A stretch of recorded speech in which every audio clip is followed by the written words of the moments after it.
हो, टिबेट विजय सर.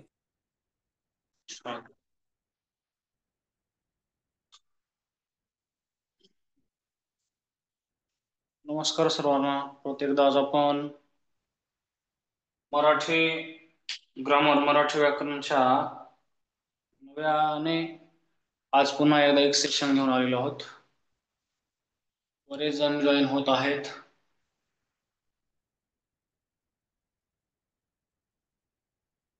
संधी टॉपिक आपण सुरू केलेला आहे.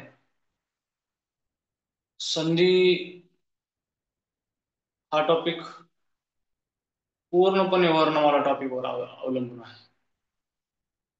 म्हणजे ज्याला वर्णमाला पाठ असेल ते संधी टॉपिक जास्त फोकस केल्यास त्याला संधी टॉपिक अगदी सोपा जातो.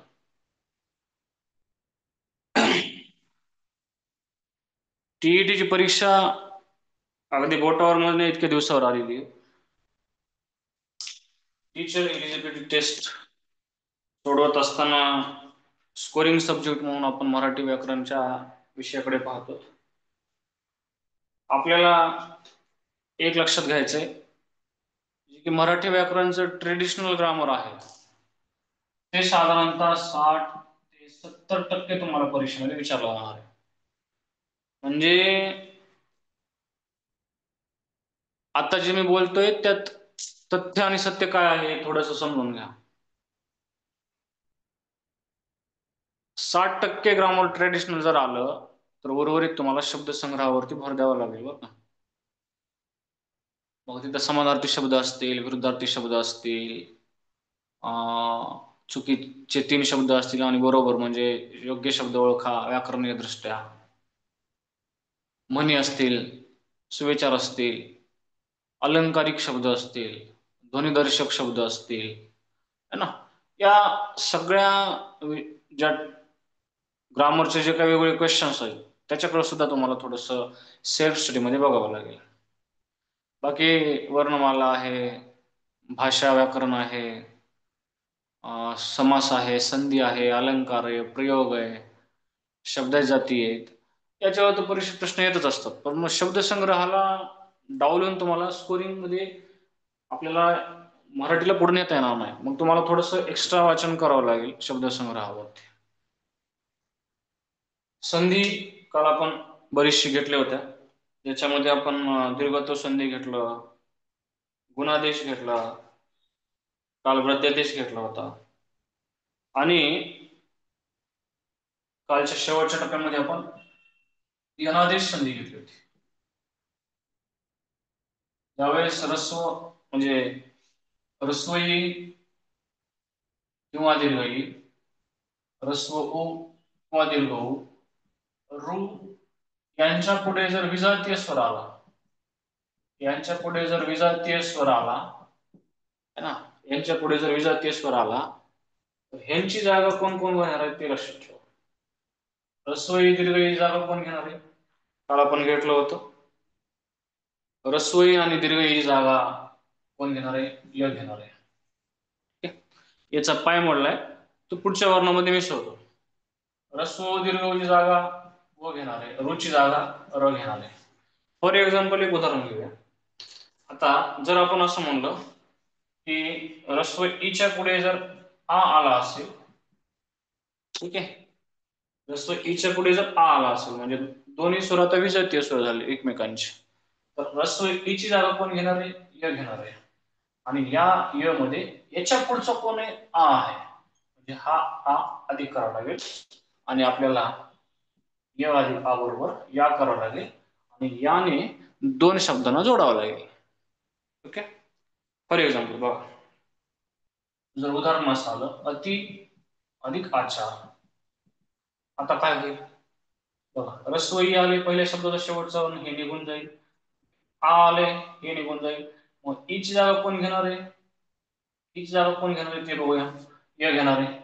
य मध्ये हा आ मिसळणार आहे, य अधिक आ या होणार आहे, जोडायचे याने. आता इथं राहिलाय त, निघून गेला ना वेलंटी, पथ अधिक या अधिक आता इथला आ निघून गेल्यावर फक्त 4 राहिले, ठीक आहे. अ जशाला तसं त अधिक या त्या होते. त अधिक या त्या होत आहे आणि हे चार त्या होणार शब्द अत्याचार त्या होणार शब्द अत्याचार असं होईल. आता यनादेश संधीमध्ये एखाद्या स्वराच्या पुढे जर विजातीय स्वर आला तर म्हणजे यांच्या पुढे जर विजातीय स्वर आला रस्वई दीर्घई रस्व दीर्घ रू यांच्या पुढे जर विजातीय स्वर आला तर यस्वई दीर्घई जागा य घेईल रस्व दीर्घई जागा व घेईल रूची जागा र घेईल. याच्यामध्ये थोडस आपल्याला अभ्यास जाणून म्हणजे एकदम एकदम क्लिअर क्लिअर आहे की कुठं काय करायचं कोणत्या स्वरापुढे कोणता स्वर आला. आता मुळात ज्याला स्वरांचे प्रकारच माहित नसतील त्यांना संधीमध्ये कसं करायचं त्यामुळे वर्णांचे प्रकार स्वर सगळे पाठ पाहिजेत व्यंजन सगळे पाठ पाहिजेत स्वरादी पाठ पाहिजेत विसर्ग पाठ पाहिजे विसर्ग संधी आहे व्यंजनावर आधारित व्यंजन संधी आहे आणि आपल्याला पुढे व्यंजन संधी चालू करायची. चला ठीक आहे अशा प्रकारे तुम्हाला हीच उदाहरण घेतलंय मी आता. आता आपण काय करूया दीर्घ ईचे एक उदाहरण घेऊया दीर्घ ईच्या पुढे विजातीय स्वर आल्यास दीर्घ ईची जागा य घेणार आहे. ठीक आहे चला बघूया दीर्घ ईचे एक उदाहरण घेऊया.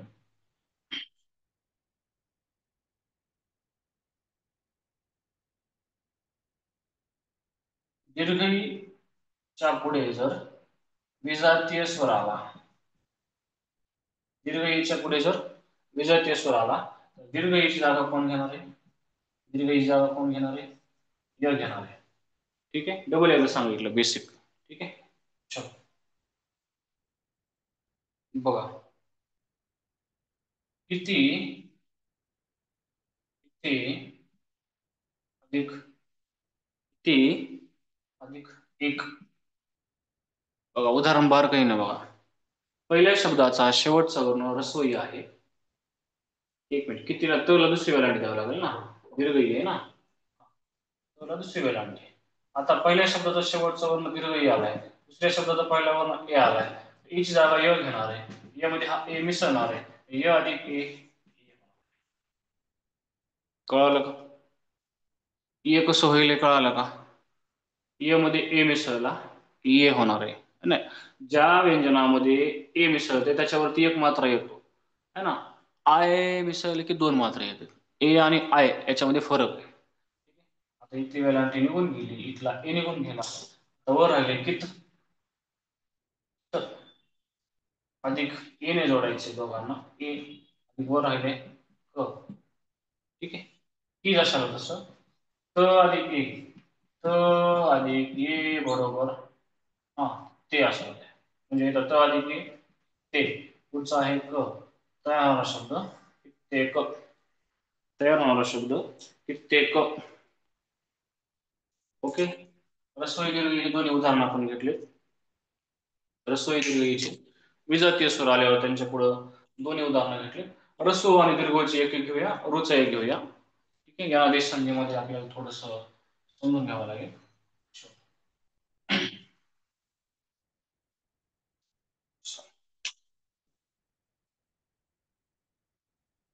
समजा रस्व उच्या पुढे जर अ आला आता उच्या पुढे विजातीय स्वर आला तर उचा व होणार आहे.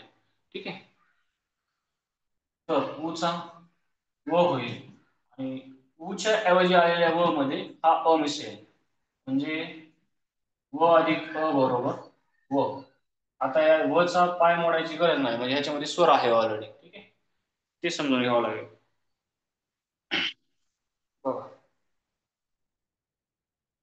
अनु अनु एखाद्या शब्दात एखाद्या अक्षराला पहिला उकार असेल त्याच्यामध्ये रस्व असते दुसरा उकार असेल दीर्घ असते. अनु अधिक अर्थ अधिक अर्थ अनु अधिक अर्थ आता कसं कसं आहे कसं कसं आहे 100 जण मॅच बघायला की आज बरेच जण हा पहिल्या शब्दाचा शेवटचा वर्ण रस्व आला दुसऱ्या शब्दाचा पहिला वर्ण अ आला अ अधिक सॉरी उ अधिक अ बरोबर उच्या पुढे विजातीय स्वर आलाय उची जागा व घेईल या व मध्ये हा अ मिसळेल अधिक अ बरोबर व जोडायचे दोन्ही शब्दाला व ने इथला उकार काढला इथला अ काढला. आता कसं होईल वर आहे अन अन अधिक जोडायचे व ने अधिक व राहिले अर्थ. आता अ जशाला तसं न अधिक व, न अधिक व बरोबर अन्व असं होतं. न अधिक व अन्व आणि राहिले अर्थ, त्या शब्द अनवर्थ. अनवर्थ. ओके, कळालं का? दीर्घ दीर्घ उच्या पुढे जर विजातीय स्वर आला, दीर्घ उच्या पुढे जर विजातीय स्वर आला तर दीर्घ उची जागा व घेईल.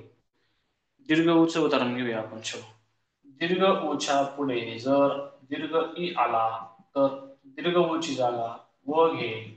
आणि या दीर्घ उच्या ऐवजी आलेल्या व मध्ये हा दीर्घ ई मिसळला तर व आणि दीर्घ ई बरोबर वी. दोन शब्दांना जोडायचे वीने, दोन शब्दाला जोडायचे वीने. बघा आता बघा, उदाहरणार्थ एक उदाहरण घेऊया. भानू दुसरा उकार आला म्हणजे पहिल्या शब्दाच्या शेवटचा वर्ण दीर्घ उ आला है ना. भानू, भानू अधिक ईश्वर, भानू अधिक ईश्वर. आता बघा, पहिल्या शब्दाचा शेवटचा वर्ण कोण येणार आहे? दीर्घ उ आला. दुसऱ्या शब्दाचा पहिला वर्ण कोण येणार आहे? दीर्घ ई आला. तर दीर्घ उ ची जागा व घेईल. उ ची जागा व ने घेतली आणि या व मध्ये हा दीर्घ ई मिसळला तर काय होणार आहे? वी. या दोन्ही शब्दाला वी ने जोडायचे. आता इथला उकार घटला, इथला दीर्घ ई घटला. भान अधिक वी अधिक ईश्वर काय तयार होईल? तयार करा शब्द. आता तयार करा शब्द. शब्द तयार करा. कमेंट करा ना, आज कमेंट फार कमी वाल्या तुला. कमेंट बॉक्स चालू आहे का? करा कमेंट, काय होईल शब्द तयार? भान अधिक वी अधिक ईश्वर, भान अधिक वी अधिक ईश्वर, भान अधिक वी अधिक ईश्वर. भा जशाला तसं न अधिक वी अन वी राहिलेलं ईश्वर. आता इथं बरोबर केले का? इथं दीर्घ, इथं ई घ्यायची गरज होती का? डायरेक्ट स्वर घ्यायची होती. चुकून ई घेतलं होतं, कोणी कमेंट केली नाही. हा, भानवी ईश्वर, त्या शब्द भानवेश्वर. दीर्घवची सुद्धा उदाहरणं घेतली. आता राहिला रुचा उदाहरण. ठीक आहे, चलो पुढे जाऊया. यनादेश संधीमध्ये रस्वई दीर्घई, रस्व व दीर्घ रू यांच्या पुढे विजातीय स्वर आला की त्यांची जागा ईची जागा व घेईल, सॉरी ईची जागा य घेईल, ऊची जागा व घेईल, रूची जागा र घेईल. चलो, रूच्या पुढे जर विजातीय स्वर आला तर रूची जागा कोण घेणार आहे? र घेणार आहे. तेवढं लक्षात ठेवा. ठीक आहे, जर असं झालं रूच्या पुढे जर आ आला तर रूची जागा र घेईल आणि रूची जागा घेतल्या र मध्ये हा आ मिसळेल. र अधिक आ बरोबर रा. हे दोन शब्दांना राने जोडायचं, दोन शब्दांना राने जोडायचं. आता उदाहरण घेऊया. चलो, उदाहरण आहे पितृ, पितृ अधिक आज्ञा, पितृ अधिक आज्ञा. कसं होईल? आता पहिल्या शब्दाची जर फोड केली तर प अधिक रस्वई अधिक त अधिक रू. पहिल्या शब्दाचा शेवटचा वर्ण रू आला, आपल्याला रूच पाहिजे, अधिक दुसऱ्या शब्दाचा पहिला वर्ण आ आलेला आहे.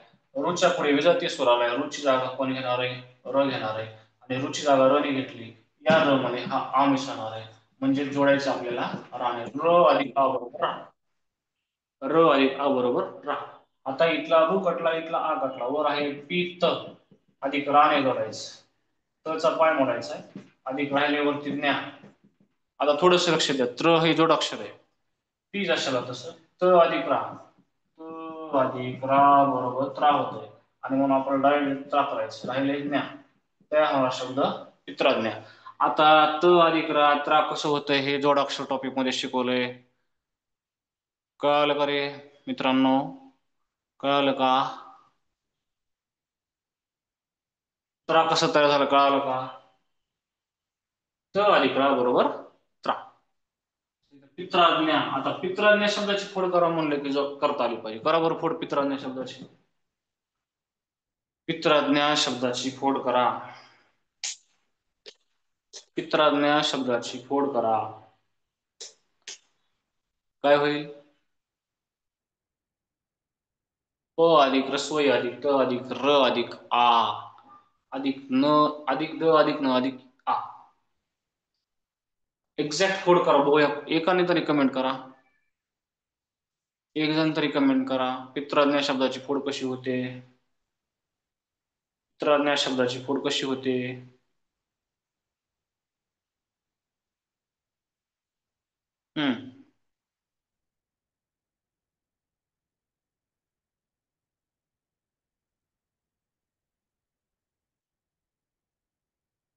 फोड का करणार झाली? चला करूया आपण.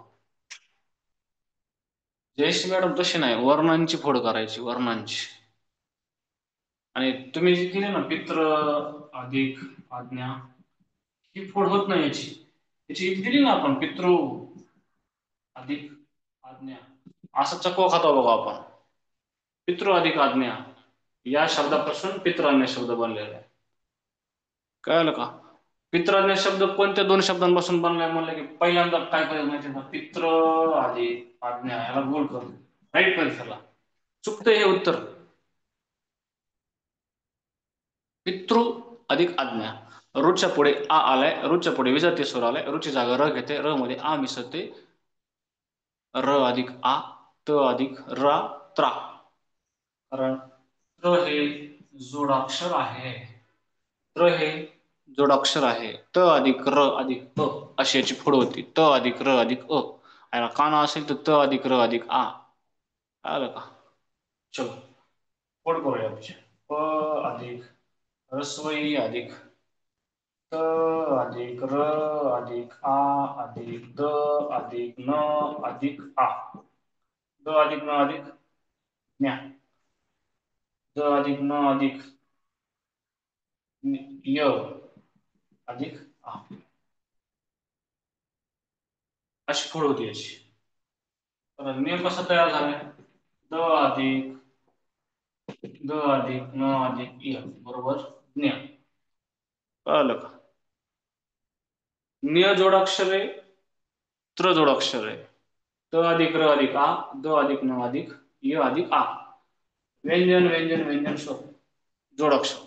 जोडाक्षर तयार करण्यासाठी कमीत कमी दोन व्यंजन किंवा दोन पेक्षा जास्त व्यंजनामध्ये एक स्वर मिसळला की जोडाक्षर तयार होते. जोडाक्षराची व्याख्या आपण सुरुवातीला घेतली होती.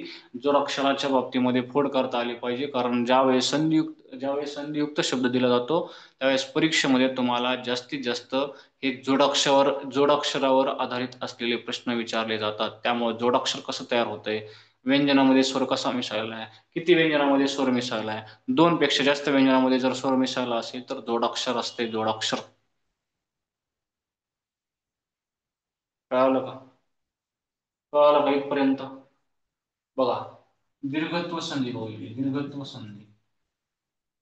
ओके, त्याच्यानंतर आपण बघितली त्या ठिकाणी जर बघितलं आपण म्हणजे पूर्वीच्या सेशन मध्ये जर आपण बघितलं तर गुणादेश बघितला, गुणादेश, वृद्ध्यादेश बघितला, वृद्ध्यादेश, आज बघितला यनादेश आहे ना. म्हणजे स्वर संधीचे सगळे प्रकार आपण घेतलेले आहेत. स्वर संधीचे सगळे प्रकार आपण घेतलेले आहेत. ओके, जायचं पुढं. पुढे जायचं का? व्यंजन संधी चालू करायची का आज? कारण संधी टॉपिक तुम्हाला थोडासा अंडरस्टँडिंगला थोडस डबल रिपीट बघावं लागेल.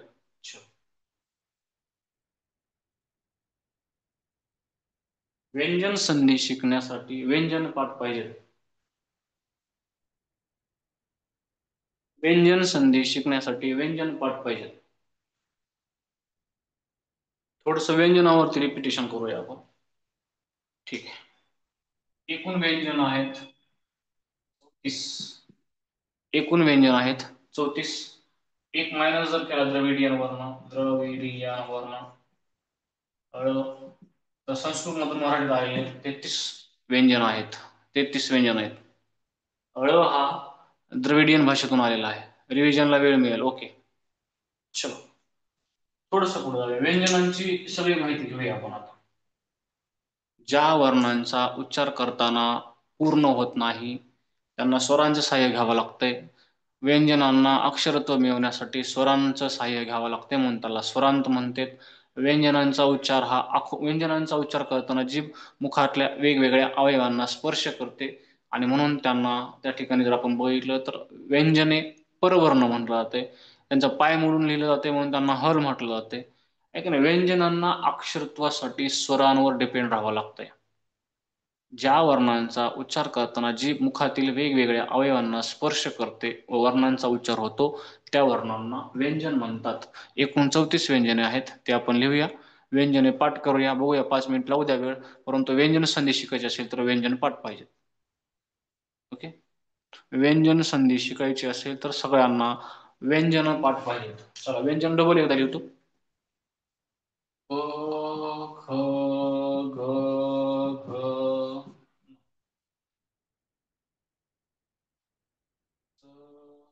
छ ज झ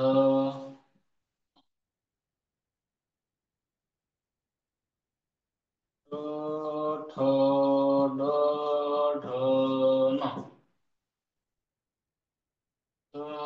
थ द ध न प फ ब भ म. ठीक आहे. इथपर्यंत स्पर्श व्यंजन आहेत 25. य र ल व श स ह ळ.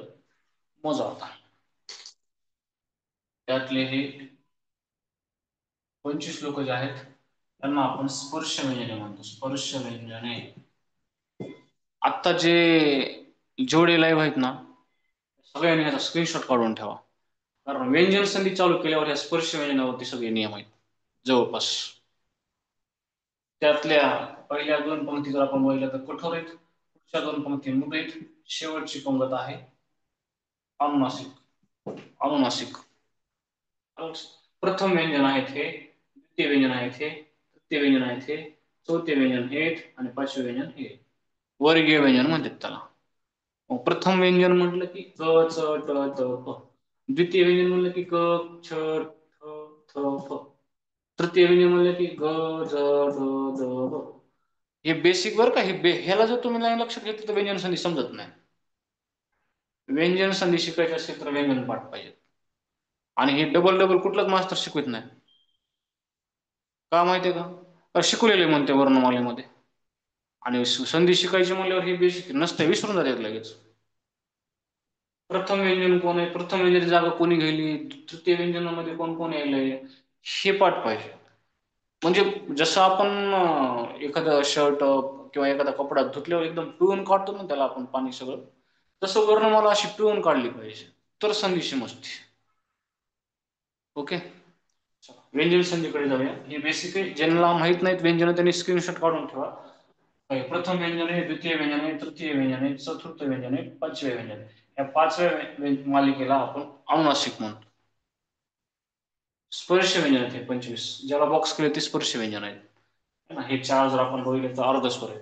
श श स उष्म आहे. ह महाप्राण आहे. ह द्रविडियन वर्ण आहे. जाऊया आता व्यंजन संधीकडे. व्यंजन संधीकडे आपण आता जाऊयात.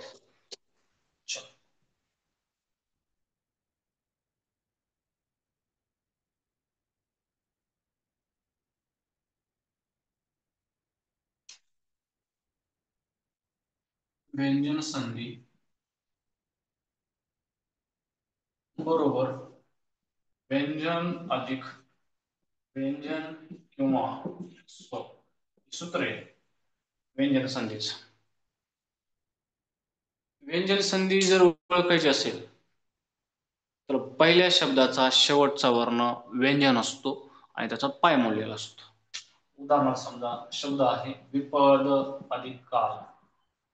असं समजायचं की दिलेलं उदाहरण जे आहे ते शेवटचा पहिल्या शब्दाचा शेवटचा वर्ण पाय मोडलेला असल्यामुळे हे उदाहरण व्यंजन संधीच. कारण पहिल्या शब्दाचा शेवटचा वर्ण व्यंजन असणार आहे. इकडे व्यंजन किंवा स्वर असणार आहे, परंतु पहिला कोण असणार आहे? व्यंजन असणार आहे. आणि पहिल्या शब्दाचा शेवटचा वर्ण हा पाय मोडलेलाच असणार आहे आणि अन्यथा ती व्यंजन संधी होणार नाही. व्यंजन संधीमध्ये पहिल्या शब्दाचा शेवटचा वर्ण व्यंजन पाहिजे आणि दुसऱ्या शब्दाचा पहिला वर्ण व्यंजन किंवा स्वर पाहिजे. परंतु पहिल्या शब्दाचा शेवटचा वर्ण व्यंजन पाहिजे. इथं काहीच कॉम्प्रोमाइज करता येणार नाही. इकडे मात्र व्यंजनाच्या ऐवजी स्वर असला तरी चालते, पण पहिला वर्ण व्यंजन पाहिजे. ओके, पहिला वर्ण मात्र व्यंजन पाहिजे. व्यंजन संधीचा पहिला नियम घेऊया. व्यंजन संधीमध्ये प्रथम नियम जो आहे, ह्याचे सुद्धा प्रकार आहेत खरं तर. याच्यामध्ये पहिला नियम जो आहे किंवा प्रथम संधी जी आहे, प्रथम व्यंजन संधी. प्रथम व्यंजन संधी आता ही कशी आहे, काय आहे ते आपण समजून घेऊया.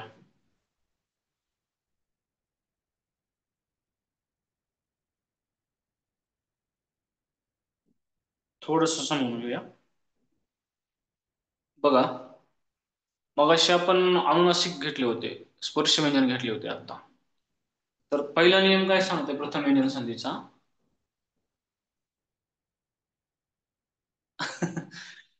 पेपर सुरू झाला की कोऱ्या जागेमध्ये पहिल्यांदा वर्णमाला. एवढं पण नाही गरज, पाठ होण्यासारखं नाहीये काय मॅडम हे जयश्री मॅडम? किती सोपी वर्णमाला. जसं रिजनिंगचा पेपर, रिजनिंग सोडवायला चालू केले की अगोदर एबीसीडी लिहितात, तसं तुम्ही मराठीची वर्णमाला लिहिणार म्हणताय. पण मराठीची वर्णमाला लिहायची गरज नाही, पाठांतराचा विषय येतो. चला, नियम असा आहे याचा की प्रथम व्यंजनापुढे स्पर्श व्यंजनापैकी अनुनासिकाशिवाय. आता प्रथम व्यंजन कोण कोण आहेत? प्रथम व्यंजन कोण? स्पर्श व्यंजनापैकी प्रथम व्यंजन नाही, सॉरी, प्रथम व्यंजन येणार आहे नंतर. स्पर्श व्यंजनापैकी अनुनासिकाशिवाय, स्पर्श व्यंजनापैकी अनुनासिकाशिवाय कोणत्याही व्यंजनापुढे कठोर वर्ण आला असता, स्पर्श व्यंजनापैकी अनुनासिकाशिवाय कोणत्याही व्यंजनापुढे कठोर वर्ण आला असता, पहिल्या व्यंजनाच्या जागी त्याच्याच वर्गातील पहिले कठोर व्यंजन येऊन संधी होते. याला प्रथम व्यंजन संधी म्हणतात. आता भानगड काय आहे ते सांगतो. एक उदाहरण मगाशी जे घेतलं होतं आपण ते डबल घेऊया, किंवा त्याच्यासारखं दुसरं घेऊया. आपद अधिक काल. आता स्पर्श व्यंजन एकदा लिहून काढतो आपण, चला बघूया.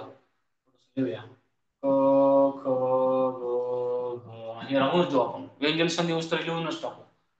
च छ ज झ न, ट ठ ड ढ न, ट थ ड ध न, प फ ग भ आणि न. हे 25 लोक आहेत. पहिल्या दोन पंक्ती कठोर आहेत, कठोर व्यंजन. या दोन पंक्ती मृदू आहेत. हे शेवटचे जे आहेत ना हे माणसं, त्याला आपण अनुनासिक म्हणतो. अनुनासिक, अनुनासिक. ठीक आहे.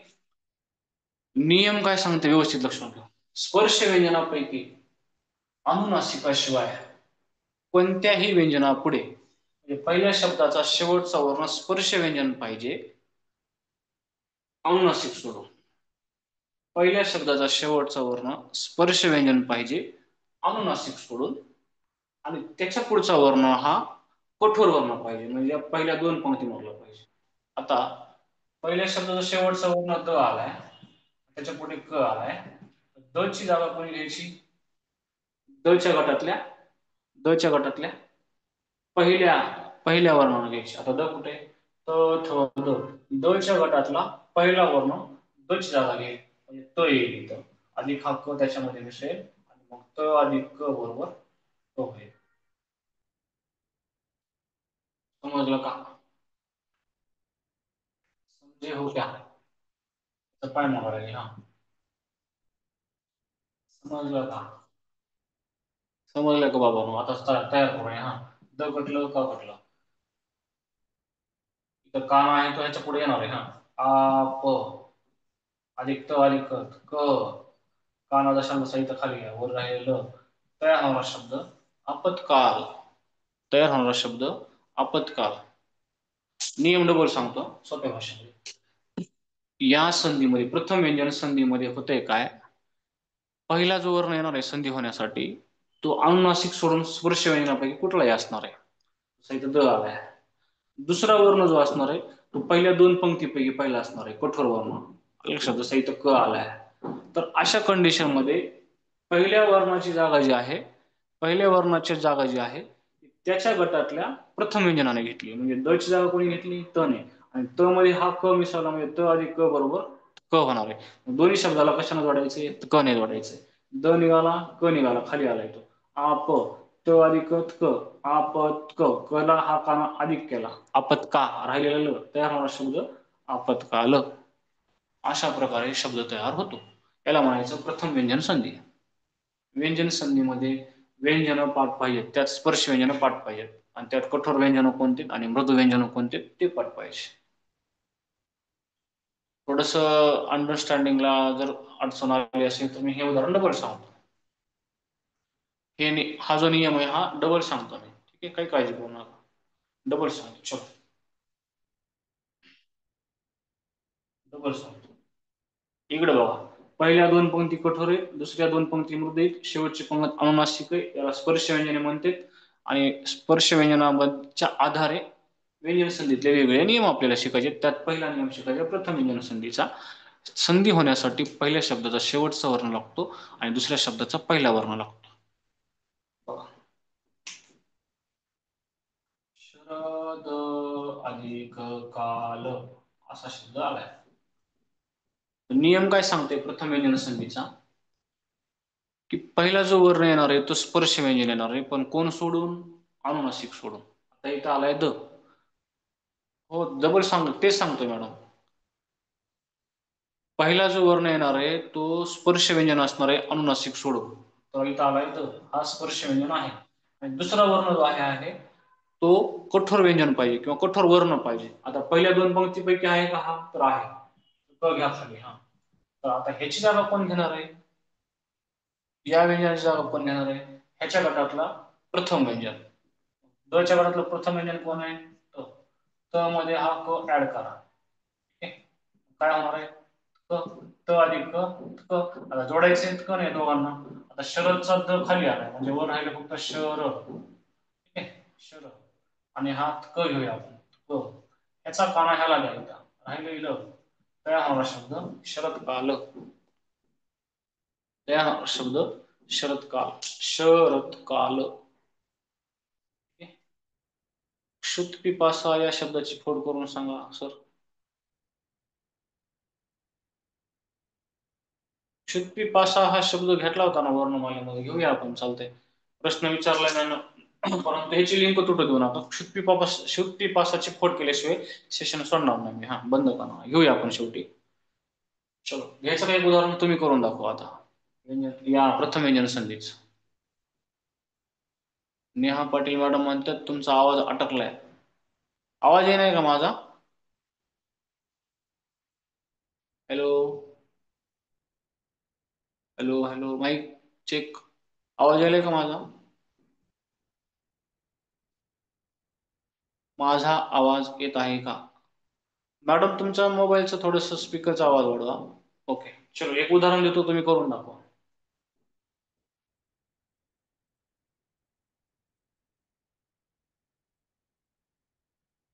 परत एकदा नियम सांगतो. स्पर्श व्यंजनापैकी अनुनासिकाशिवाय कोणत्याही व्यंजनापुढे कठोर वर्ण आल्यास पहिल्या व्यंजनाच्या जागी त्याच्याच गटातील पहिले कठोर व्यंजन येते आणि त्या ठिकाणी प्रथम व्यंजन संधी होते. उदाहरण आणखीन एक घ्या.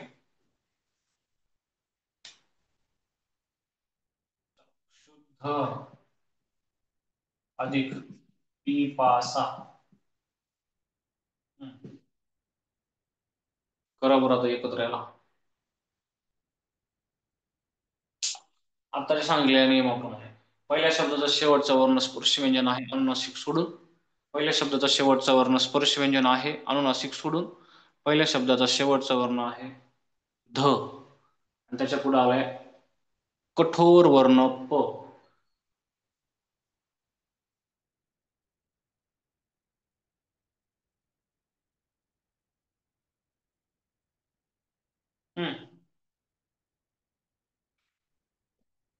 कसं करायचं? शहिदा मॅडम ते शब्द व्यवस्थित लिहा. थोरात मॅडमने टाकला बघा आता. चला हा, ध आलाय, धच्या पुढं प आलाय, धची जागा कोण घेणार आहे? ध कुठे? ध कुठे हवा? धच्या गटातला पहिला वर्ण कोण आहे? त. धची जागा त घेईल. त मध्ये हा प मिसळेल, प होईल. ओके, याचा पाय मोडावा लागेल. आता इथला इथला जो ध आहे ना, हा ध निघून गेलेला आहे. इथला प निघून गेलाय, वेलांटी आहे. ज्याला जोडायचे त्याला वेलांटी येते, म्हणजे प ला वेलांटी येते. चला, शो जशाला तसं प आणि ही वेलांटी ह्याला द्यावी लागेल. क्षुत्पी हा याला पासा, काय हा शब्द? क्षुत्पी पासा. समजे हो क्या? क्षुत्पी पासा कसा आला? त्याची फोड करूया. क्षुत्पी पासा या शब्दाची फोड करूया. चला, हो हर्षा मॅडम बरोबर आहे. क्षुत्पी पासा बरोबर आहे. त्याची फोड करूया. अधिक श अधिक पहिला उकार आहे म्हणून रस्व अधिक क्षुत्पी अतपी त अधिक प अधिक रस्व ई अधिक प अधिक आ अधिक स अधिक आ. क्षुत्पी पासा. बघा मोजा. 1 2 3 4 5 6 7 8 9 10. क्षुत्पी पासा या शब्दाचे एकूण 10 वर्ण होते. 10 वर्णांपासून तयार झाला क्षुत्पी पासा शब्द. प्रथम व्यंजन संधी कळाली का? प्रथम व्यंजन संधी कळाली का? प्रथम व्यंजन संधीमध्ये होते काय? पहिला वर्ण जो असतो त्याची जागा त्याच्याच गटातल्या प्रथम व्यंजनाने घेतलेली असते. संधी होण्यासाठी पहिल्या शब्दाचा शेवटचा वर्ण असतो आणि तो वर्ण जर स्पर्श व्यंजन असेल अनुनासिक सोडून, तर त्याची जागा प्रथम व्यंजन घेणार आहे. जर त्या व्यंजनाच्या पुढं मृदू कठोर वर्ण आला असेल तर. सृष्टी मॅडम पाटील मध्ये आणखी एक उदाहरण घ्या. ठीक आहे, घेतो ना, घेतो. चला, आणखी एक उदाहरण घेऊया.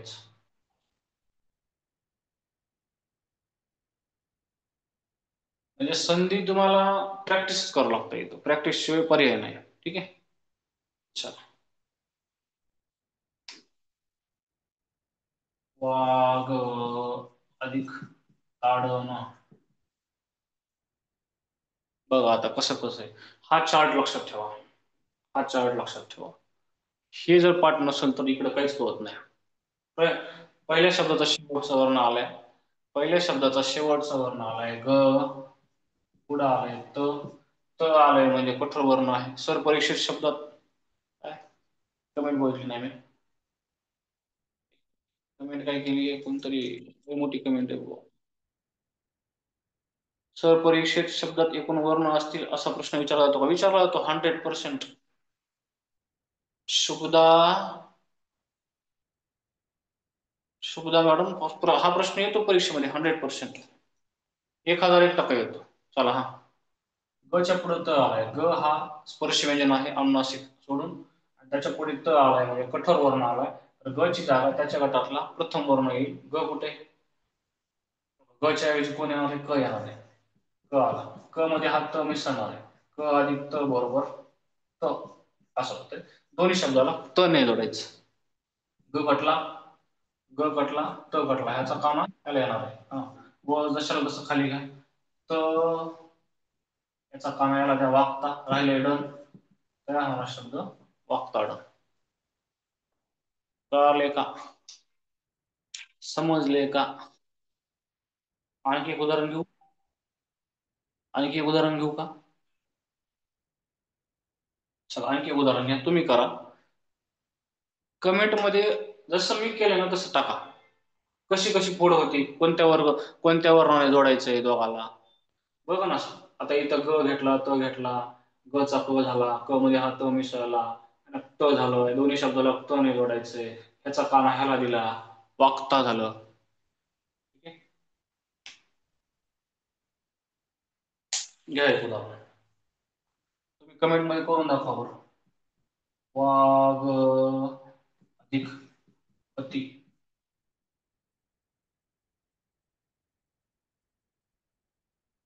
वाघ अधिक पती. चलो करा. कमेंट मध्ये सांगा आन्सर फास्ट. कमेंट मध्ये उत्तर सांगा. उद्या आणि परवा 2 दिवस संधी चलती अजून, म्हणजे 2 सेशन पुढची संधी चलती. पुन्हा अलंकार आणि समास घेऊया आपण. प्रयोग तर झालाय आपला, समास अलंकार झाला की मग थोडेसे सोपे सोपे टॉपिक आहेत सगळे. समास आणि अलंकार एवढे काही अवघड टॉपिक नाहीयेत. उद्या आणि परवा 2 दिवस अजून संधी चलते. 2 सेशन पुढची संधी चलती. समासला 2 लेक्चर, अलंकारला 2 लेक्चर, आणि मग त्याच्यानंतर सोपे सोपे टॉपिक आहेत. कमेंट मध्ये सांगा. मी जसं केलं ना कमेंट मध्ये तसं टाका. सर प्लीज संधीच्या नोट्स पाठवाल का?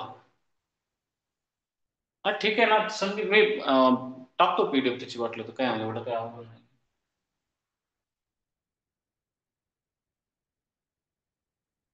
ग ग अधिक ग ची जागा कोणी घेतली? पहिला वर्ण कोण आलाय बघा. ग च्या ऐवजी ग च्या पुढं प आलाय. ग ची जागा कोण घेईल? गेलं ग. ग ची जागा क घेईल. त्याचा प्रथम वर्ण कोण आहे? ग. सॉरी, क आहे. क मध्ये जर प मिसळला तर प होते. प जोडायचे पण आहे. ग कटला, प कटला, वा जसं तसं वा प. याचा आहे तो ऑलरेडी ह्याच्या सोबत मिसळेल, म्हणजे याचा पाय मोडायची गरज नाही. आणि वर राहिले ती, त्या शब्द वाक्पती. वाक्पती समजले का? आता 5-7 उदाहरण घेतलेत आपण. किती सोपं आहे बघा ना. संधी करण्यासाठी पहिला वर्ण जो लागतो तो पहिल्या शब्दाचा शेवटचा वर्ण लागतो. संधी होण्यासाठी दुसरा वर्ण जो लागतो तो दुसऱ्या शब्दाचा पहिला वर्ण लागतो. पहिला वर्ण जर स्पर्श व्यंजन असेल अनुनासिक सोडून, तर त्याच्या पुढे काय यायला पाहिजे? कठोर वर्ण यायला पाहिजे. अशा कंडिशनमध्ये पहिल्या वर्णाच्या जागी त्याच्याच गटातला प्रथम व्यंजन येतो आणि त्याच्यामध्ये पुढचा वर्ण मिसळतो आणि संधी होते. ठीक आहे, समजले का? समजले का? आणखी एक उदाहरण घ्या. चला आता करून दाखवा साधारण. आता कमेंट फास्ट आल्या पाहिजे. प्रथम व्यंजन संधी खूप वेळ सांगितली मी, आता सगळ्यांनी उदाहरण सोडून दाखवा. चलो.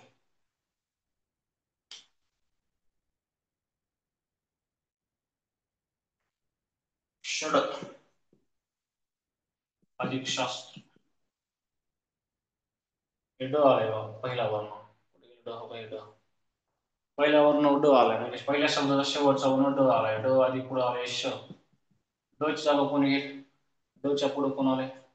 ड च्या घरातला पहिला वर्ण कोण आहे? ट. ड च्या ऐवजी ट येईल, अधिक हा श त्याच्यामध्ये मिसळावा लागेल. ट आणि श एकत्र येऊ शकत नाही, एकाच शेजारी एकमेकांच्या शेजारी लिहायचं. श. श कटला, याचा काना याला येईल. ड कटलाय, वर आहे श ट. श ट. श अधिक हा काना, शा राहिले स्त्र. तयार होणारा शब्द षटशास्त्र. ट आणि श एकत्र येऊ शकत नाही, म्हणून एकमेकांचे शेजारी लिहिलेत असे. असा शब्द तयार होतो, षटशास्त्र. हे उदाहरण थोडस हटके आहे अजून. जसं की क अधिक प बरोबर प होत आहे, क अधिक प बरोबर प होत आहे. ट आणि श जोडता येत नाहीत एकत्र, एकमेकांच्या शेजारी लिहावं लागतं. अशा प्रकारची संधी आहे. प्रथम व्यंजन संधी शिकलेली आहे आपण. परत एकदा सांगतो, रेकॉर्डेड व्हिडिओ बघा. रेकॉर्ड झालेला व्हिडिओ नंतर बघा. कोणता उदाहरण कसं घेतलंय, कोणत्या वर्ण जागी कोणता वर्ण यायलाय, तो का आलाय, प्रथम व्यंजन संधी काय आहे, आणि या टॉपिकचे जे नियम आहेत त्या नियमांचे नोट्स मी टाकतो, काही काळजी करू नका. आता व्यंजन संधी चालू केली तर त्याच्यातला पहिला जो नियम आहे त्याची PDF किंवा त्याचा मी HD मध्ये फोटो टाकतो त्या नियमाचा. तो नियम डबल एकदा वाचा आणि त्याचे उदाहरण सुद्धा टाकतो, ते सुद्धा थोडेसे व्यवस्थित समजून घ्या. मी जे शिकवले ते थोडंसं प्रॅक्टिसमध्ये जर केलं तर ही संधी समजते आणि या संधीवरती प्रश्न परीक्षेमध्ये हमखास विचारला जातो. ओके, आपण स्टॉप करू का? हो चालतंय.